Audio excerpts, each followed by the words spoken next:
Halo semua, kami dari kelompok 2 akan menjelaskan mengenai Balanced Scorecard atau BSC sebelumnya yang terhormat kepada Ibu Apoteker Yona Haryanti S-Farm, M-Farm selaku dosen pengampu pada mata kuliah hari ini.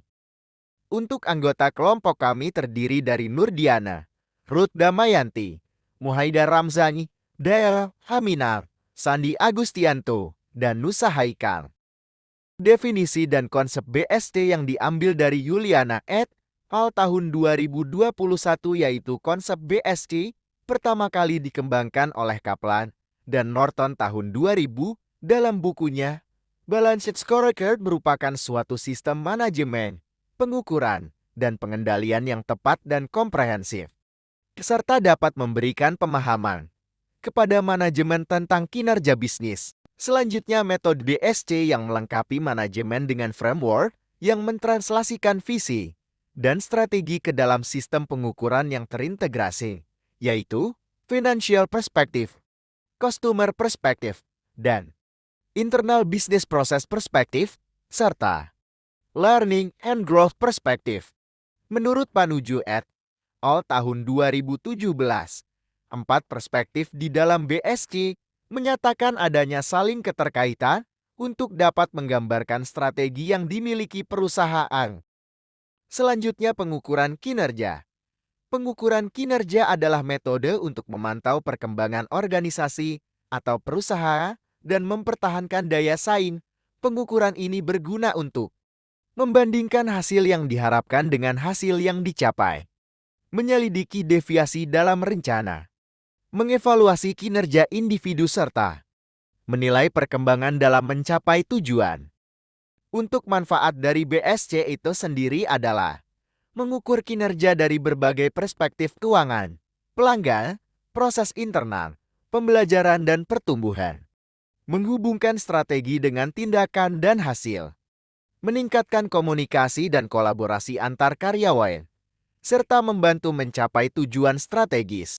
Selanjutnya, indikator kinerja organisasi BST yang pertama meliputi perspektif keuangan yang menilai apakah strategi perusahaan memberikan kontribusi pada peningkatan laba untuk ukuran kinerja finansial yang penting dan memberikan petunjuk tentang efektivitas strategi.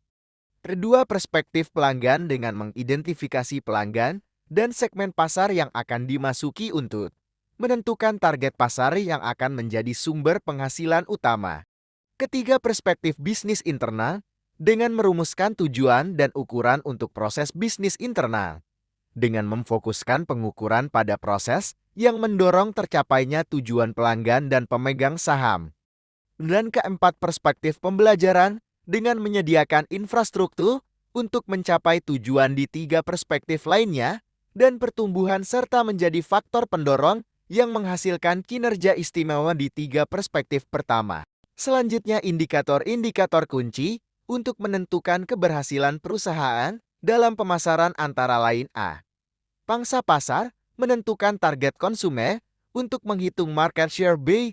Retensi pelanggan memastikan jumlah pelanggan tetap terjaga untuk mencapai pendapatan optimal. C. Akuisisi pelanggan meningkatkan jumlah produk dengan promosi untuk menambah pemasukan setiap tahunnya. D. Kepuasan pelanggan memenuhi kebutuhan pelanggan dengan memberikan sampel produk dan mengantar produk sesuai keinginan. E.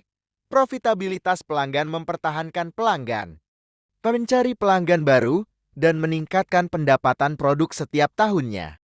BSC memiliki keunggulan di antaranya komprehensif yang tidak hanya fokus pada keuangan, tetapi juga mempertimbangkan perspektif non-keuangan seperti pelanggan, proses internal, dan pembelajaran dan pertumbuhan serta memberikan gambaran yang lebih lengkap tentang kinerja organisasi. BST juga koheren terhadap sasaran di setiap perspektif saling terkait dan mendukung satu sama lain dan memastikan bahwa semua tindakan organisasi selara dengan strategi keseluruhan. BST juga seimbang dengan artian memberikan perhatian yang sama kepada semua aspek penting dari kinerja organisasi, mencegah organisasi terlalu fokus pada satu area dan mengabaikan area lain, serta BST terukur karena setiap sasaran memiliki tolak ukur yang jelas untuk melacak kemajuan yang memungkinkan organisasi untuk mengevaluasi efektivitas strateginya dan membuat penyesuaian yang diperlukan. Selain memiliki keunggulan, BSC juga memiliki kelemahan, antara lain satu, BSC tidak memperjelas konsep pengukuran kinerja yang dapat digunakan sebagai dasar untuk mengukur kinerja organisasi. Dua, BSC memerlukan biaya yang cukup besar dan tenaga ahli yang mumpuni untuk melakukan penilaian kinerja sesuai dengan bidang penilaian kinerja.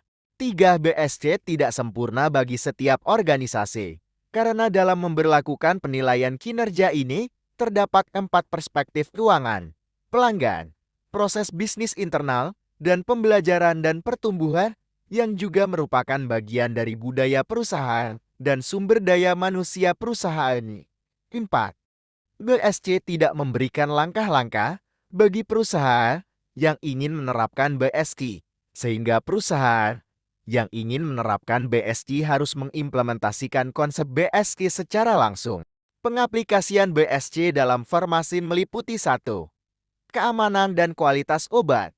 BSC membantu mengidentifikasi metrik kunci seperti total kesalahan pengobatan dan trennya serta peningkatan keamanan obat ditunjukkan dengan penurunan kesalahan berbahaya. 2. Operasional farmasi. BSC menyediakan data komparatif operasi farmasi dengan rumah sakit lain dan metrik seperti jam kerja atau unit layanan, biaya tenaga kerja, dan tingkat pengambilan ADC membantu melacak kinerja.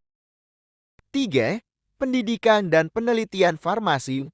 BSC mendukung kemajuan dan penelitian farmasi dan kepuasan karyawan dipengaruhi oleh gaji, insentif, kondisi kerja, prestasi, pengakuan, dan kesempatan untuk berkembang.